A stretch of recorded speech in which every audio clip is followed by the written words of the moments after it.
Well, welcome back to the One Big Thing podcast. I am your host, Steve Campbell. If you're brand new to the One Big Thing podcast, if this is your first stop because you are here to champion Dr. Thompson today, who is my guest on this show, welcome to the One Big Thing. I hope that this isn't your last stop, but that Dr. Thompson's story will inspire and encourage you to not only move the ball forward, but maybe check out some of the other incredible guests that I've had on this show. And the One Big Thing is all about bringing you really just people from all walks of life that are doing incredible things, that don't always have it figured out. They make a lot of mistakes, but they're willing to share from the things that they've done wrong, what they've learned from it, the life lessons that can help you understand that you're not alone, that life is worth living, and we all get one shot at this thing. So how do we make the most of it? So I'm excited about Dr. Thompson today. She was actually a referral and an introduction from Allison Minatulo. If you missed her episode, go back and champion her. She just talked about her life growing up in business, using running as an analogy for what she learned about how to push herself. And I ask every guest at the end of our recording, one, how their experience was, because I want them to feel honored and appreciated, but also like, hey, who do you know that I should know? Or who do you know that I should interview? And Dr. Thompson came by way of Allison. So I'm very fortunate. Thank you, Allison. You're amazing. And congratulations on your new book, by the way, for your kids' book. You guys should check that out too. Dr. Thompson, welcome to the One Big Thing podcast. For those that may not know you, do you want to give us just a very, high-level overview at the beginning here of kind of who you are? Oh, Steve, thank you so much. And agree with your shout out about Allison. I'm going to take inspiration from Allison relevant to running. So thank you for being a guest today is incredibly special. So I'm Susanne Thompson, and I serve as the president of Moreland University, which is an incredible honor. This is actually my 33rd year in education. I've worked in both public education in the state of Pennsylvania. I've worked in the ed tech industry. I've worked in the higher education space. So I think of myself as an educator, and I have been incredibly fortunate to learn from so many amazing people over the course of my lifetime and my career. I've also had the opportunity to change jobs a lot and tackle new adventures and do some cool things. And oftentimes those were things that I didn't have any background, or I didn't have any experience, or I didn't have any expertise. So I'm excited to share my experience today and talk with you. And I appreciate being here. This is super fun. Yeah, and an early congratulations. I think you might be my first educator on the One Big Thing podcast. So this is like a hooray. If you're like, well, what does that mean? I source guests from literally all walks of life. If you are brand new to the show, I've had everybody from my Peloton instructors to musicians that I've reached out to influencers of all walks of life, but nobody in the world of education. And my goal with this show is to source enough diversity of guests, diversity of, different backgrounds, different ages, because I think perspective is key. And I think people are always looking for what are those wisdom, what are those nuggets that I can take from somebody else's story, because we can always learn from other people that maybe I can contextualize to my own life. And maybe I've never been an educator. Maybe I've never gone through education.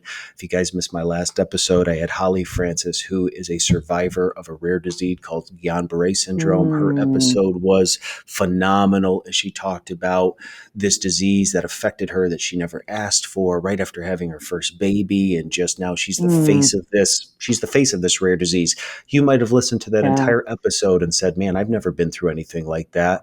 With Susanne today, you may never been in education, but I think her story can resonate just like any one of my guests. There's always something that you can take from these episodes because we're all human beings. We're all trying to figure out this thing called life. So we didn't just get to where we are as the president of a university, well-respected, adored, loved by people like Allison, and now getting to know you. I'm already in love. So this is good today. Why don't you take us back as far kind of as we need to go to kind of catch us up? What's this journey been like? How did we get to where we are today? Oh, it's such a great question. And I'm crazy honored to be your first educator.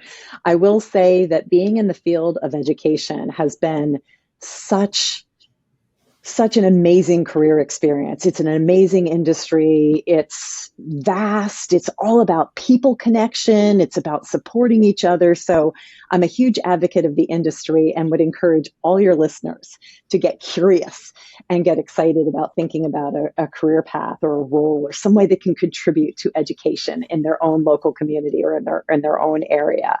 So I, you know, most of us went through K-12 education. I had a great experience in K-12 education, and I had those teachers who were so profound and they were so interesting and they were so compelling. And I loved the way they made me feel in my heart. I loved the way they turned my brain on fire. And I understood that those amazing teachers were doing something fundamentally important about helping me become a better and stronger and more capable human being.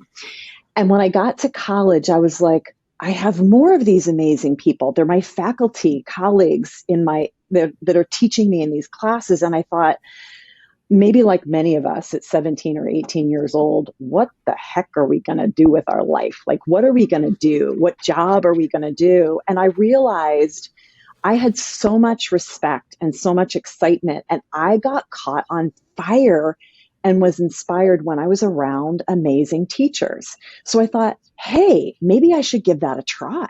Maybe I should try being a teacher. And my senior year of college, I was student teaching, and I remember being in a classroom of second graders. And I loved seeing their little eyes light up. I loved seeing them feel like a part of something that valued them. I loved seeing them being cared for. I loved seeing these children feel like they could do anything, whether it was learn their addition facts or recite the alphabet or sing a song or talk to each other. I was so inspired by the idea of people learning together and collaborating together and helping each other solve problems that really inspired me to want to be in the field of helping people learn, whether it was learning a curriculum like a high school biology curriculum or learning your middle school, algebra 1 class, or what I got really excited about was helping the adults in my environment learn and helping them feel confident and competent at the work they do. So after teaching in the elementary school years for a lot of years, which was absolutely fascinating, I also really valued those connections with adults. I valued when a colleague in a grade level or a colleague in a classroom next to me would struggle. I was like, hey, let's put our heads together. I bet we can figure that out.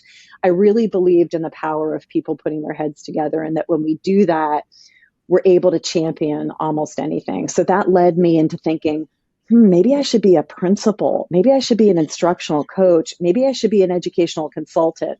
And that led me on a pathway, Steve, to, moving from classroom teaching to being an educational consultant, working in regional service units in Pennsylvania, to being back in school districts, to being an assistant principal and supporting teachers and parents. I love supporting parents. I think that it is such a mystery. That child arrives in your life and there is no instruction manual. And then they go to school and they're learning things and they're away from you. And I loved being able to engage with parents and help them support their journey as a parent of a child in the school system. That led me to being a director of curriculum and instruction. That led me to being a superintendent of schools. That led me to work in the ed tech industry and working in professional development and working for big companies and doing work both domestically and globally, working with systems, working with schools, working with people in for-profit business environments that said, how can we give back to schools? How can we help foster children in our communities? And it, finally led me here to Moreland University. But I've had so many incredible job opportunities all the way. But the one thread that is very consistent through all that is I feel fundamentally at my core that people working together and helping support each other to solve problems or seek solutions is always going to be a pathway where we help each other, we learn, and we continue to get better and better as a human race. And that's why I love being in education, because it's about people and connecting with people and helping them feel like they have a knowledge or they have a skill set. They have a way that they can bring something to their life that makes them feel good about their life and makes them feel successful. It makes them feel capable. And whether that's a successful mom or a successful, plumber, or a successful musician or a successful dad or a successful uncle, or just successful at like getting the laundry done. I love the idea of helping people feel good about themselves and feel like they can be a really strong, positive force for good in our world. Yeah, so fun fact, we didn't talk about this before we came on, but I don't know if you knew this, but I actually have a master's in education as a social study teacher from the state of New York, 7 through 12. I thought growing up that I was going to be a teacher, much of because of what you just described. I remember meeting with my guidance counselor in high school and thinking, I have way too much personality to do a 9 to 5 in a cubicle. Like, what can I go do that would allow me to be my larger than life personality, to be a clown? And so, in what you talked about, I could totally see you as a teacher. And if you're wondering, hey, do I just have to listen to this? Folks, you do not. You can also head over to YouTube to our channel, NQR Media, which stands for Not Quite Right Media. This is where we host our 4 different podcasts that NQR produces, and you can watch all of these interviews and see us interacting. So if you see Susanne, you totally like fit the vibe of a teacher. You have the heart of a teacher. And I love what you shared, because as a dad to 4 young kids, for those of Oh, your fans that are following, I have an 8-year-old son, a 6-year-old son, and then identical twin girls that are 3 and are going to be 4 here in April. Life is wild oh, right now. And I will tell yeah. you that from being involved in our local schools to our church, understanding as a parent that the one thing that I will say is no matter what we may be doing right or wrong, my wife and I, as parents in our own home, one thing I do know is that my kids love and respect authority figures, and nothing makes me more happy as a dad than seeing the way that you would think the way my boys talk about their school teachers. They talk about them in such a light and such a reverence, and how much they love them, and when they're acknowledged by them. And I know that teachers play such a pivotal role. I have a brother that is a gym coach, and he's been a coach on the football field in wrestling for years. I had a sister-in-law who is now staying home but was involved in schools. I've also mentioned before that my middle brother is a musician, and for the last decade has developed an anti-bullying music show that he does Wow. all over the country for elementary, middle, and high schools. And when he goes into these schools, he has kids that are going through real life situations. They come in with their arms crossed, kind of wondering, who is this guy? I don't want to be in this, presentation today. And 3, 4 songs in, as my brother makes a human connection, sings songs that are impassioned, these kids' walls come down and they melt. And what you Mm-hmm. realize is that kids, just like us as humans, we all have the same desires. We want to be seen. We want to be heard. We want somebody to recognize us, show us value. And I think as a teacher, you have such an opportunity for kids that may be neglected at home, might be Mm-hmm. neglected by other people, and to just speak life, to just share how encouraged you are by their work. I remember some of my school teachers growing up. You can really, really shape life in a way. But I think what's cool about your story is there's, for me, I'm 37 years old. I'm growing up in an age of technology. I'm growing up in an age of social media. There's a lot of our listeners that are in their 30s and 40s that are having to navigate life, not only without a manual, as you said, as parents, but Mm-hmm. then being so inundated with information from social media and from the news, and people telling them how they should be as a parent, and turning on Instagram and TikTok, and seeing videos of creators making content that looks like, this is what a perfect parent looks like, this is Mm-hmm. what your body should look like, this is how much money you should have, and it's overwhelming. And when you were coming up in your Absolutely. career, there wasn't a LinkedIn.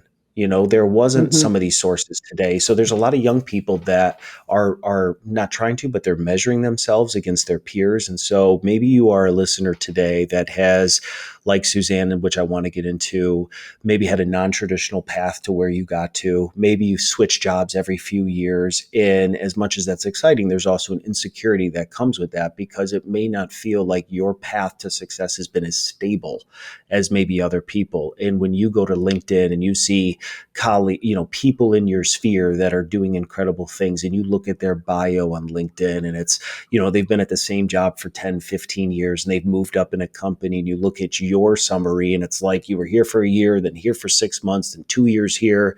You can feel like, man, do I just not commit to anything?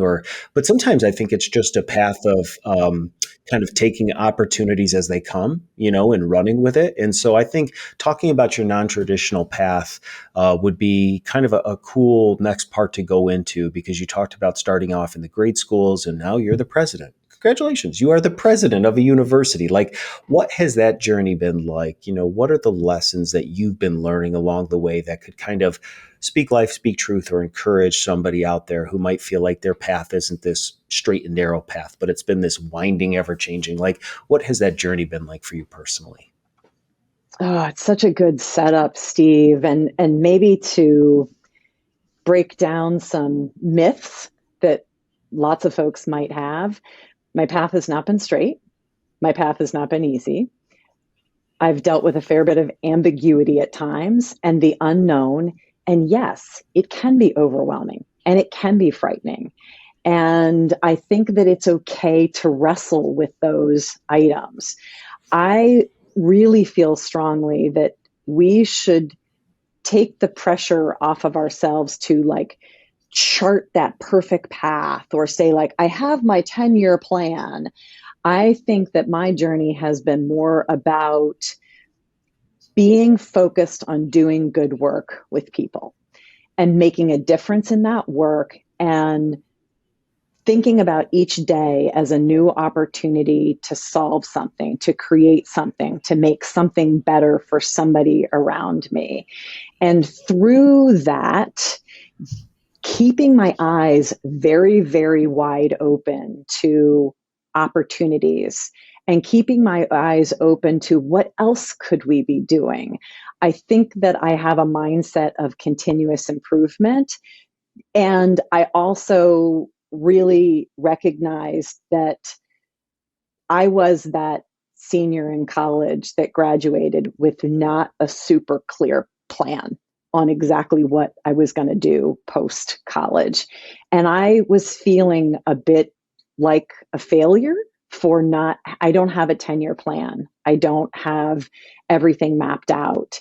And I realized that that isn't really the way my mind works. I'm a very good planner, but I'm really also cognizant of the value that all these other people in the world that are either members of my family or my husband or my colleagues that I have been so blessed to learn from.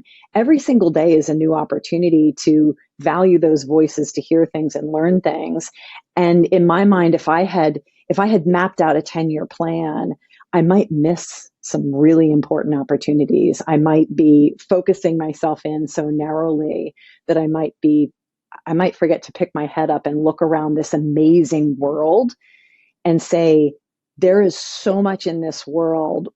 How should I be thinking about that? So I think some things that have helped me navigate a little bit of an unusual career trajectory is being open and taking a deep breath when I feel those thoughts of anxiety or overwhelmed or, oh my gosh, I don't know how to solve this problem, or I don't know what to do about this, to realize that for thousands of years, humans haven't known what to do about a problem. For thousands of years, we've all struggled with.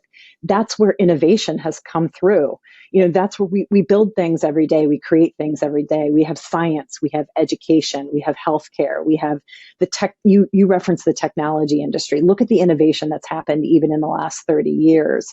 So I think coming each day with a mindset of not allowing myself to easily fall into a status of being overwhelmed, stressed, or having anxiety. And I'm not suggesting it's easy to put all those feelings aside, but to say, okay, what can I do about this?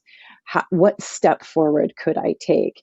And I think I've developed, thank God for so many amazing people over the course of my life and lots of good reading. I think I have developed some very specific go-to strategies that help me when I'm in those moments of, I'm in a new job. It's overwhelming. I'm not sure how to be successful. There's a lot of pressure on. I have some go-to strategies that I use time and time and time again that have been very effective. And they've allowed me to feel confident to tackle new opportunities and new jobs and new strategies. And for me, Steve, it has never, ever been about, I never had this vision of like climbing a career ladder. I never had a plan. I wanted to do cool things with cool people, and I wanted to be challenged. And I knew that there was going to be a struggle in that challenge. And I knew that there was going to be some hardship in that challenge, but I really felt like that was important for me as a human to be able to give back to the world around me. Well, what a cliffhanger.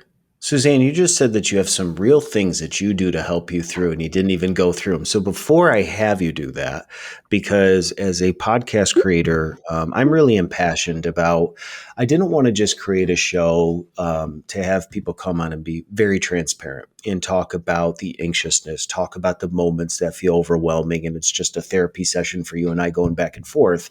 That, I mean, it helps somebody feel connected, but it doesn't help them get better. I am a Mm-hmm. super big person on practical takeaways. So, like, let's address problems. Let's be honest about the things that sometimes life is unfair, things happen. But then, like, what are the practical things that we do? And I think what you just even did. And so, get ready because I'm going to come to you with what those things that Susanne Thompson has figured out. But I think what you've done is allowed people to understand that if you feel anxious, you could be the most successful you've ever been and still feel a level of angst. Because as Allison and I talked about in her episode, as you climb up in the success ranks, it feels more lonely. It feels more isolated. There's Mm-hmm. more on your shoulders because there's more expected of you. And it's never just a time that you coast. And I think sometimes, if we're not careful, as parents, as spouses, in our business, we go through seasons of life that are challenging. And we kind of tell ourselves as a way of coping with it, when I get through this season, Mm-hmm. XYZ, you fill in the blank, or in this next season of life, when this thing happens to me, when my kids are just a little bit older and a little bit more mature, then we'll have more quality family time. When my spouse and I are able to do this, then we'll be more connected to each other.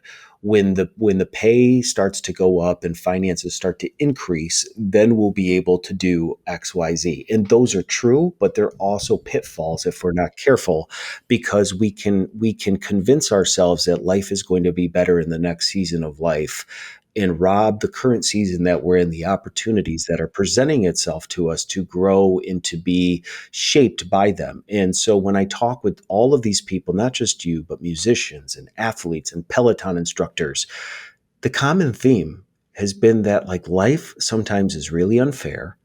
You get thrown curveballs that you never expected, but it's more so what you do with those situations, which makes some people, when you look back, seem like, man, how did you crush life the way that you did? And then there's other people that are just victims the rest of their life. And so, what I think is really exciting about your story, and before you get into the practical things for your fans that are coming on, or if you're just new to the One Big Thing podcast, I love this show. This has become such a fun outlet for me. I believe in it, and I could use your help. If you are a fan of Suzanne's or you're new to the show and you're an Apple listener, would you be willing to go and subscribe to the show on Apple, but also just leave a written review and rating? The reason that's important, if you're somebody like me as a podcaster, is Apple looks at those things and chooses to promote certain shows based on the feedback that they receive from listeners. So if you want to support her, but also support the show, I would love for you to go on, subscribe, share this with a connection, but also leave a rating and review, because you're going to get the insights that Suzanne's about to go into that maybe you don't get on other podcasts. So you had just prefaced a couple minutes ago that there are some real things that you've done in these seasons of life to kind of work through them. Why don't you start to kind of walk us through what some of those are, and we'll kind of take them one piece at a time. And I might ask some follow-up questions as you go through them. Oh, awesome. I am super excited to share. And I'm curious to keep listening to your podcast and keep hearing the great insights from other guests as well too. So let's get practical. So a couple things that I do every single day that are habits and routines that are always helpful to me. And they are pretty darn simple, which I like. I like keeping things simple. So, one of the things that I do every day is I start by making sure I'm taking a deep breath.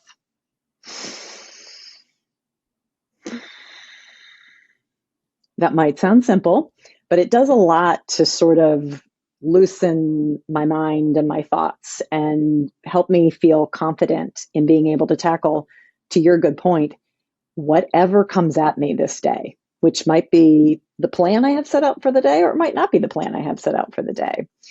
The other thing I do when I'm thinking about I've got a scope of work to tackle, I've got a problem to tackle, or I've got a big project coming up, one of the very first things I do is I take 25 minutes and I focus.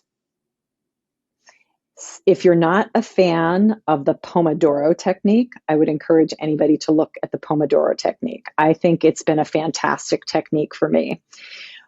I believe that when our minds and when we give ourselves the ability to have our minds focus, we actually can accomplish anything we need to do in a fraction of the time that we need to do it. I think that in the world we live in today, time is also a challenge. We wrestle with time constantly as parents, as adults, as children, as workers. And in my opinion, time is the one thing that doesn't change. Time is a constant variable every single day. So it's all about how I use that time. Time is not the problem. If I'm having a problem, it's probably me. So I focus for 25 minutes every morning. And I use that time period to say to myself, what are the three things that I want to accomplish today that if I don't accomplish today, I'm going to feel bummed at the end of the day about? And sometimes those three things are totally related to my personal life. Sometimes those three things are totally related to my professional life. Sometimes those three things are a combination of my personal and professional life. But doing that for me every day allows me to be clear about how I want to present myself, how I want to think about my day, and how I want to think about being productive.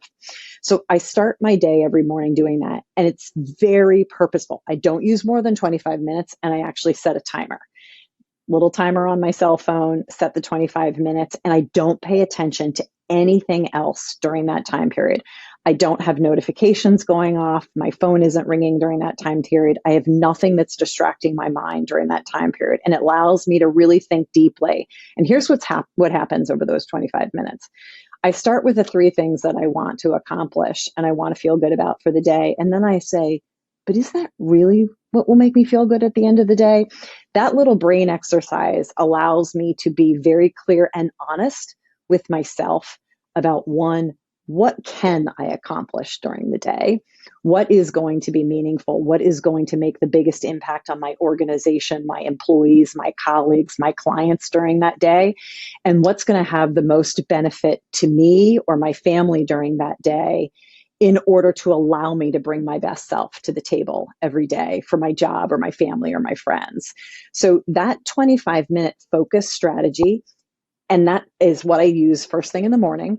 And I don't stop using that strategy over the course of the day. I use my 25-minute strategy many times throughout a day. And there could be a day where I use it once.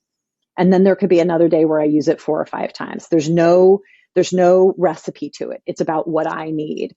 So when I'm facing a big project and I'm at the start of a big project, and maybe it's a big, hairy project, there's a ton of variables, the timeline is tight, there's a lot of people involved, the stakes are high, we've got to get a lot accomplished. I start with that 25-minute focus period and say, how do I think about organizing this project?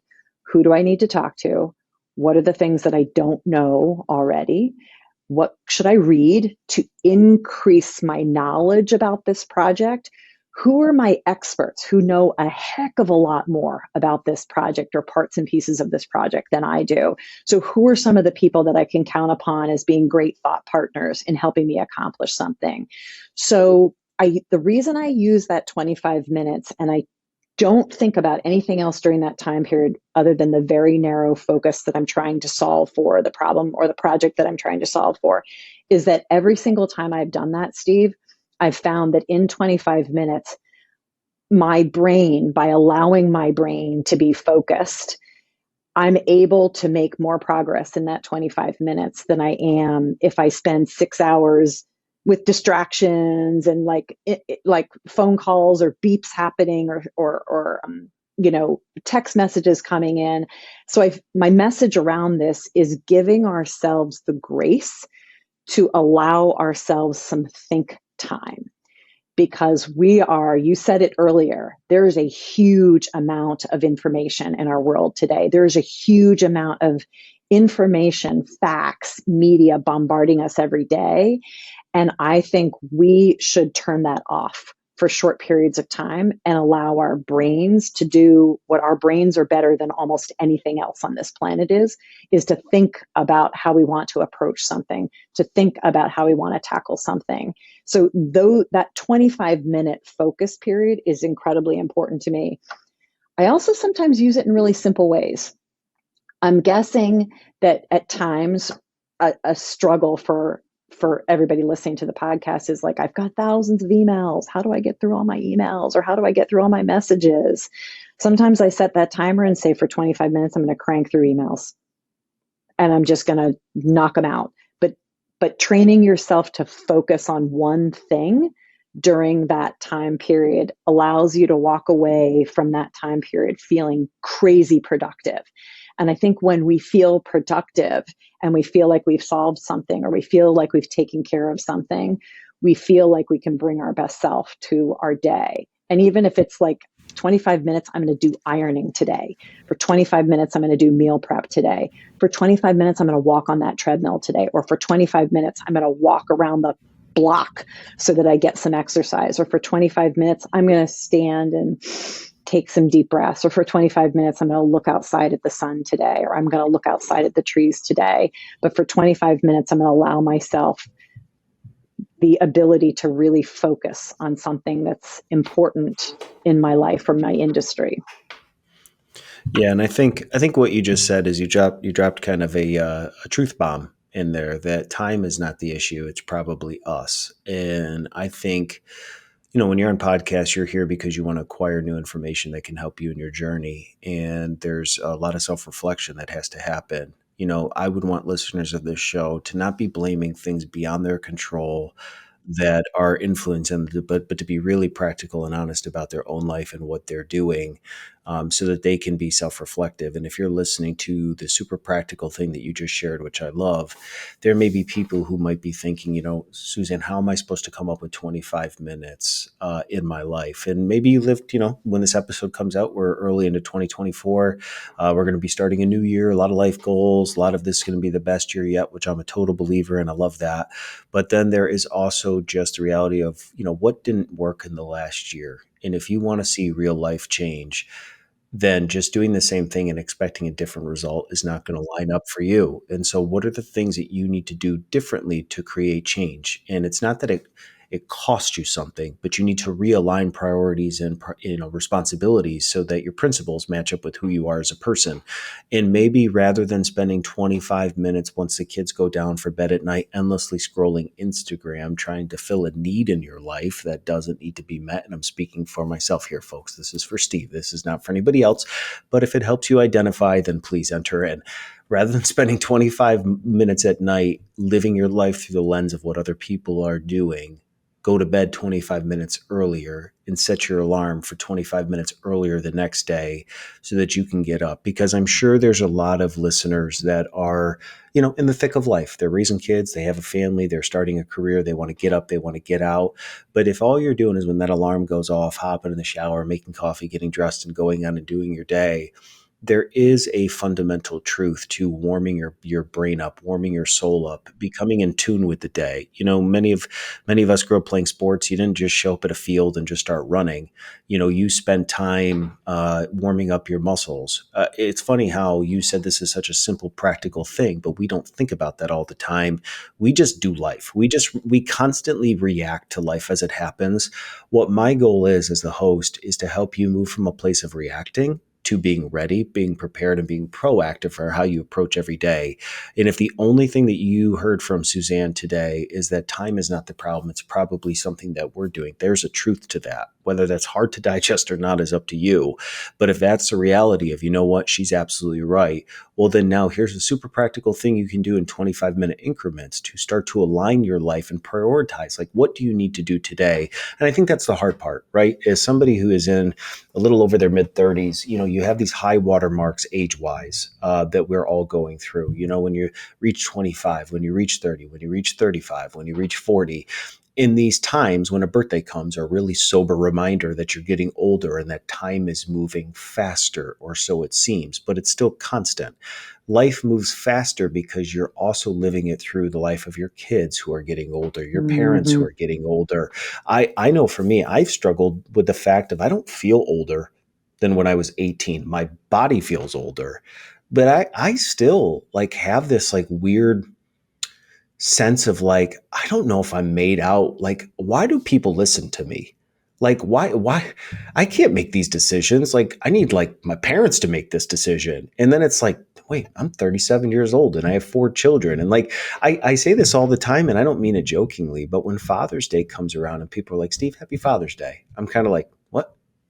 They're like, happy Father's Day. I'm like, no, that's my dad. Like, my dad gets a Father's Day. I'm like, and you like, so time is fascinating because it seems like it never ends, yet it goes too fast. You never have a proper understanding of where you fit within time.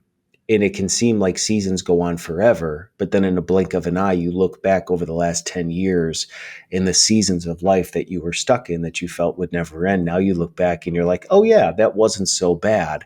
And so, even just if the only thing that this does is give you a 25-minute increment that you can, begin to look at, that you can begin to implement in your life, well, then job well done. And so I don't know if there's anything within this confines that you were talking about that you think would be helpful to explore, or any other things that you practically do, because I think what you just shared was really insightful for people that have never thought of such a simple exercise before. Yeah, I love the way you talked about time as a resource, because I think we do need to think about time as a resource. Water is a resource, fuel is a resource, food is a resource for us. There are resources and tools all around us as humans, and we have an endless capacity about how to use those resources really, really well as a society. We can use our resources poorly, but we can choose to use our resources poorly, or we can choose to use our resources well. And a part of what I'm grateful to have learned over the course of my lifetime from many amazing people, and sometimes some hard lessons, are how do I ensure that I choose to use the resources that I have available to me really, really well? And you made a great point about the fact that we are not in control of everything that happens to us every day. That's okay. But the things that I do have control over, how do I ensure that I'm maximizing those timeframes that I do have the ability to use those resources wisely? So for me, time is a resource. How do I ensure that each day that I'm using my time really wisely? I also think, like water, time is precious. It's absolutely precious because it does go by and the seasons of our life do change. So, how are we using our time in ways that give us joy, in ways that help us advance ourselves as individuals, in ways that help us help our families? And so I really love that 25-minute time frame because it forces my mind to focus.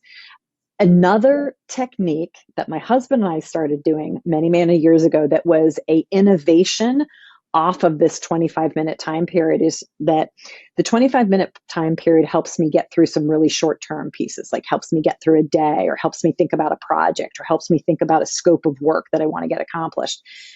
But I also think there are those critical times where we do want to think about, and I love the way you framed this, Steve, is we're coming up on the end of 2023 and we're about to come into a brand new year. So this is a time of year when a lot of people all around the world start to reflect and they think about, what do I want this new year to look like for myself?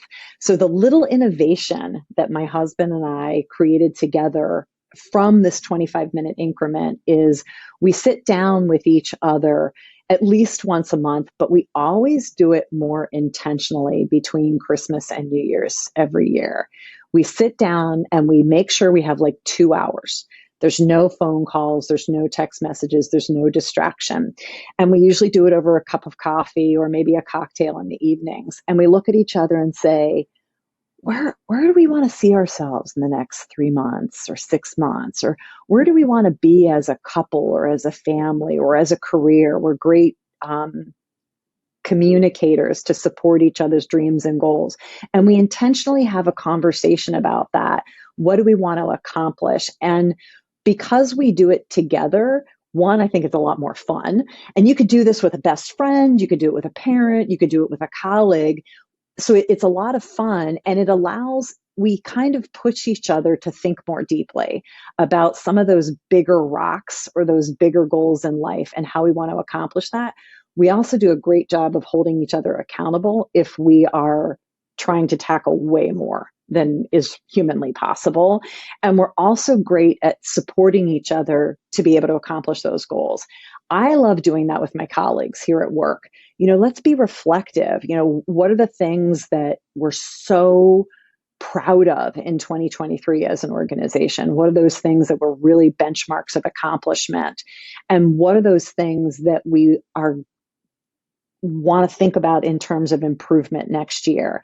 Not through the lens of what did we fail at or what did we not get to, but what do we want to build upon? What are the areas that we want to double down on and improve upon? So I think taking that 25-minute strategy and then building it out into all right, we're going to be really decisive about saying we're going to take a 2-hour time period, doing it personally or professionally, and saying, what are some of those big focus areas that we think are really important in the coming year? In the field of education, some of those big focus areas for myself and my colleagues across our university next year are, how do we keep supporting career changers? There are more and more people coming into education that are recognizing, maybe after 15 or 20 or 25 years in their career, hey, I think I want to get engaged in education. And so we want to think about, how do we support those individuals? How do we help career changers think about, what does it feel like to be a teacher? What does it feel like to be in the industry? How can we be innovative in the way that we think about embracing people who are coming to us with incredible content knowledge, life experience, work experience, and they've got experience outside of education. And as educators, we need to be open to that. Somebody's coming into our system who can bring new skills, new innovation, new ideas. Maybe they're a marketer. Maybe they're a scientist. Maybe they're a researcher. Maybe they've been a pastor their whole career. How can we, so we're super excited about some of those big goals, and the way we think about those are saying, let's dedicate some time to thinking about some of those big goals and big focus areas. So clarity and focus are a big part of my work as well. And I think things that have helped me be successful is like, what are we going to focus on? What are those 3 big things that we're going to focus on? In my 25 minutes, I use a rule of 3 all the time. I don't know that there's any science behind it. It just works for me. And it feels like 3 things are doable. And if I start to make a list of 10 or 15, I'm probably getting carried away. It's probably not going to be super successful. So I give myself 3, and my colleagues all around me know, like, oh, Susanne will probably say rule of 3. And I'm sure that I learned that from somebody smarter than me along the way. So using time as a resource and focusing on, what are those 3 things? And maybe it's in Q1. What are those 3 things we really want to accomplish in Q1 that's going to help our clients, our partners, our customers be more effective? What are those three things in Q1 that are going to help us feel better about ourselves? What are those three things in Q1 that's going to help our family feel better about ourselves as family? So 25 minutes could expand into 2 hours. And what are those three things? And how can you focus your energy around them to feel a sense of accomplishment and to feel a sense of pride, to feel a sense of success, to feel like you've done meaningful work on yourself or in your family or in your marriage or in your job? So those are some of the little things that I like to use and apply that are super simple. Susanne, you came to party today. I mean, it's it's super practical, and I think from what I just heard is maybe where the struggle or distinction breaks down is that there's a difference between time and timing. And so the two things that you just laid out is that you want to be very protective of your time, to allot the right amount of time to fix your mind, fix your priorities, do the things that are important to you so that you can be focused and have principles. And I think what that does is when you set that time aside to identify those things, it also creates for you core convictions and principles. And maybe where a lot of people struggle is they don't even know what they stand for or what they Mm-hmm. value. So the media, the news is constantly dictating to them what they should value and what they should believe in. And there's this like confusion of like, when you have convictions and you know, and I love the rule of three, when I have three things that I really need to accomplish today, then anything else that is going to subverge that or get in the way, you don't be a jerk about it, but it allows you to at least have the grace to tell somebody else like, hey, I would love to do that. I got to get this done today. Can we put some time on the calendar to do that? So you're not just saying no. And this was a conversation that, again, if you're new to the show, I had a conversation with a good friend I grew up with, Peter Englert, where we talked about a lot about conflict and conflict resolution. And I Mm. think it's never been easier in a digital age and just miss expectations to have conflict arise from the components of time, not knowing what we stand for, but then also timing. If you come to this podcast today and you listen to Susanne and you take what she says and you get revved up and you want to go immediately because Susanne meets with her husband during the Christmas holiday season and sits down to create accountability, and you're like, I need to do that right now. And you go to your spouse who's been with kids all day long or been at an office and doing stuff, and they did not listen to the one big thing, which I would encourage them to go do. But you've received information that you find valuable. So now you come to the person you love or you do life with, and you're like, hey, we need to do this. And they're not in the mental space to even understand what you're Yep. talking about. It's a timing issue. You have something, but what happens is you present an idea for creating life change to somebody else who hasn't received what you have, and their reception of it is not the expectation or the experience that you were hoping for. And the next thing you know, you're like, hey, I'm trying to make us better this year, babe. Like I'm trying to get us on the same page. And they're like, I don't have time for this right now. Yeah. You can create marital conflict by not understanding the flow of timing in life. And I think, man, if we can figure that out, like I get excited. I'm a person that, man, when something good happens, I want to tell everybody. And so what I found is a place of frustration is something happens with you, Susanne. I have this incredible life altering conversation, and then I get done. And the first thing I want to do is I want to call my wife, and she's with my kids right now. And so I'm going to call her, and who knows what those kids have been doing, but I'm like, hey, oh my gosh, podcast with Susanne was incredible. And she's like, okay, great. And it seems like she's not interested. She is interested because she's my best friend, Mm-hmm. but she's just not in the space to be able to understand what I'm talking about. What would be better is for me to learn from those experiences and say, there is a set time that I need to share with her how my day went. And so I wonder how many couples struggle with conflict because of timing issues, not Mm. being able to set aside time. And that's what I love about what you did. You know, when you're in the thick of this life, which I've been describing this entire time, you are trying to navigate the different layers. And I've talked about this on other shows. When you are a parent, you have children, which is a layer. You have a spouse, which is a layer. layer, and then you have yourself. What happens is those three layers all kind of get mishmashed together. In what you're trying to do is go from one moment to the next, being super distracted, trying to figure out big life situations and never actually accomplishing much of anything. And Mm-hmm. so, you just get your kids to bed and then you're like, how am I going to be a better parent? And you're trying to figure that out. And you've never given yourself the space to like decompress, to step back, and to give yourself the grace and the ability to say, this is my set time, my 25 minutes to talk. And I'm not going to text you during the day and say, Susanne, we got to talk. That's not, let's drop that in 2024. That is not helpful. But be meaningful with your time. If you do life with another person, or this could be a colleague or a business partner or whoever, if there are things that are important to you, set the time aside to really think through that so you can prioritize what needs to be done. But then recognize that the delivery is much as a timing issue as anything. So you just don't drop the ball that you're ready to have a conversation that maybe somebody else isn't ready for and it's ill received, which makes you think that they don't care. What if we were able to navigate some of those things that you just talked about? And so just learning how to recognize that, I think, is really key for a lot of us. And it kind of goes into the theme that I've been hearing from you, and you've been rocking so far, is that you're a problem solver. And I got to Mm-hmm. imagine that a lot of the opportunities that you've been given in your life is because you have recognized a problem, whether that's at an academic level, a community level, even within your marriage, what have you. You're probably somebody who just sees something that isn't working, and probably doesn't, just from what I'm gathering from you, you don't just chalk it up, throw your hands in the air and go, well, that's my husband's thing to figure out, or that's my staff's job to figure out. I have to imagine you're the kind of person that recognizes something that's going on and then probably begins to either work on finding solutions, which could be incorporating team members, strengths, abilities, what do you see, perspectives. And that's kind of what I'm picking up from you, is that I wonder, you had talked about air, you had talked about water being resources.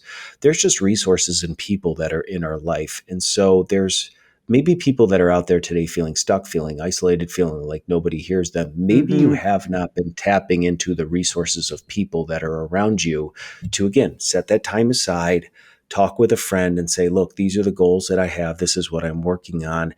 Is there anything that you think, that I'm missing or that I should share? You'd be surprised at colleagues, friends, what have you, that are willing to share apps, life hacks, books, resources, because you gave them permission to enter into the thing that you're trying to do. Otherwise, you're just running full speed ahead, knocking everybody over in your path, wondering why nobody gets you, nobody sees you, nobody feels it. And so from your story, is there anything, as we kind of bring this episode to a close in the world of problem solving, like, you can't solve everything. Sometimes things are beyond your control. But what do you think in your either personal or professional journey when it comes to recognizing problems? What's been a good starting point for maybe that listener that like sees something is going wrong in the office or in their household is going wrong? Like, what are the initial steps you can begin to take in regards to solving a problem? Such a good question, Steve. Thank you so much. I think there's a couple very concrete steps that I do. One, when I see a problem, I immediately choose to take a very neutral mindset around that problem. I don't judge it as good. I don't judge it as bad. I almost try to put my engineering hat on and say, or my curiosity. If I look at the problem through a lens of curiosity rather than a lens of judging and say, okay, we've got a problem. Let's learn something about this problem. So I might spend 25 minutes because I don't know a lot about this problem. So I might set aside 25 minutes and I'm going to read everything I can about this problem to try to educate myself and learn a little bit. Notice that I did not say I'm going to spend 3 days or 6 hours, because like many of your listeners, I don't have 3 days. I don't have 6 hours, but I know I can do something and take action in a very focused way for 25 minutes. I know that's manageable in my day. So I might start with saying, I'm going to learn a little bit about this problem. I want to study a little bit. I don't know much about this. So I think I need to read some things. The other thing I might do, which I would encourage anybody who's feeling isolated or you're feeling alone in whatever situation you're in, whether it's your personal life or your professional life, pick up the phone or walk down the hall and say, hey, I'm feeling stuck on this. There's this problem that I'm looking at, and it might be in my life or it might be in my work, and I'm feeling stuck on the problem. And I would like to tell you about the problem, and I would like you to put on your thinking hat to help me sort of think through this problem. I think we spend way more time being afraid to pick up that phone or being afraid to walk down that hallway, and therefore we waste that precious resource of time, when every single time I have never run into a human being that hasn't been helpful. And I mean human beings all over the world, of all different cultures and all different languages. I've never run into a time where, when I say to somebody, hey, could we spend 25 minutes? I'm like stuck on this right now. Can I talk to you about this? And could you like reflect with me and tell me what you're thinking about it? Every single time I have done that, I have gotten brilliant insights. I've gotten empathy. I've gotten ideas, or I've gotten that person to say, we should talk to this person, or you should read this, or I have an answer over here. So again, it's kind of coming back to some things that are a little bit simple. It's choosing to focus for a short period of time to be able to take action on whatever it is I need to take action on. Because you made the point well earlier. We are bombarded with information in this world, which is, I think, really hard. I think there's so many voices, there's so much information coming at us. And when we give ourselves a little bit of space and focus to just focus on that one thing, or to focus on that one problem, to read a little bit, to learn a little bit, to explore, or call someone and say, I'm stuck, we begin to immediately sort of loosen up the problem. We begin to find ways to solve things. We begin to find solutions. We begin to make connections with people. And the minute you start to do that through a lens of curiosity and a lens of wanting to take action and wanting to go forward and wanting people to feel a sense of inspiration and a sense of success in the problem solving effort. We don't have to look at problems as negatives. We don't have to look at problems as downers. We don't have to look at problems as anchors in our lives. Problems are a reality of life on planet Earth. And if we look at problems through the lens of curiosity or engineering a solution and finding time to focus, I absolutely believe, as human beings and our capabilities, our interconnectedness, we can solve every single problem that comes about. We can't always do it ourselves. We can't always do it today. We might have to do it tomorrow, or it might take several days, or it might take several months, or it might take several years. But it's about taking those first steps to focus, find some clarity, learn a little bit, upskill yourself, upskill your colleagues, and talk to people. Pick up that phone and call someone and say, I'm stuck on this. And I think if you try that simple technique, you'll immediately feel a sense of relief by who you can tap into, who might be who has great insight into being able to help you think through something more clearly. I love that. And I'm going to give you time here to start thinking through your start, stop, continue as I kind of bring this episode home, if you will. I think what you just shared, which I think is really important for myself and every listener, no one is going to know the things that you are going through or struggling with unless you express it to them. I think there's a lot of people that are hoping that someone else is going to just be aware that they're struggling and like say something to them. And yeah, every once in a while that may happen. It could be with your spouse that you're just hoping that they're going to pick up on, your mood or attitude, and that's not fair to them. You're going to hope that colleagues are going to understand that you're under a lot of stress and pressure.